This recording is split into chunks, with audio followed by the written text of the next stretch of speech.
ساتوی پسرو وینو دا د شهیدانو کور دا د باتورانو. د کونړ ملي راډیو درنو اوریدونکو سلامونه او نیکې هیلې مې ومنئ. لنډو خبرونو ته ښه راغلاست. په کونړ ولایت کې د امن ډاډمنه فضا د دې لامل شوی چې د ختیځ په ګډون د هیواد له بېلابېلو ولایتونو څخه ورته زرګونه سیلانیان را روان دي.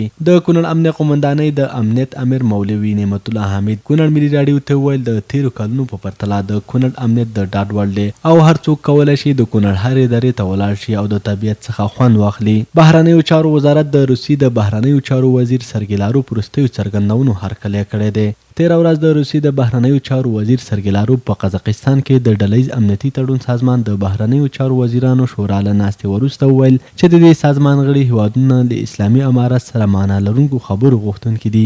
دا په داسې حال کې ده چې د مخکې هم د روسیې د بهرنیو چارو وزیر سرګي لاروف ویلي چې اسلامي امارت په افغانستان کې رښتینی قدرت دی او مسکو پریکړه لري چې د بندیزونو له نوملړ څخه یې وباسي.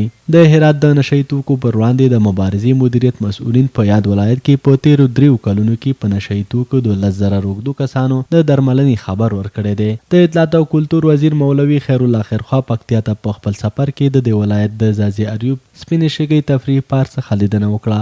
هغه له رسنیو سره په خبري کانفرنس کې ویلي دوی د دریو وزارتونو سره په یو ګډ پلان باندې کار کوي څو یاد پارک خصوصي سکتور ته په قرارداد ورکړي. د اسرائیلو هارتس په نوم ورځپاڼې د دوشنبې په ورځ خبر ورکړی چې د دې رژیم سترې محکمې له اړوندو چارواکو څخه په زندان کې د فلسطیني زندانیانو د وضعیت په اړه د وضاحت غوښتنه کړې.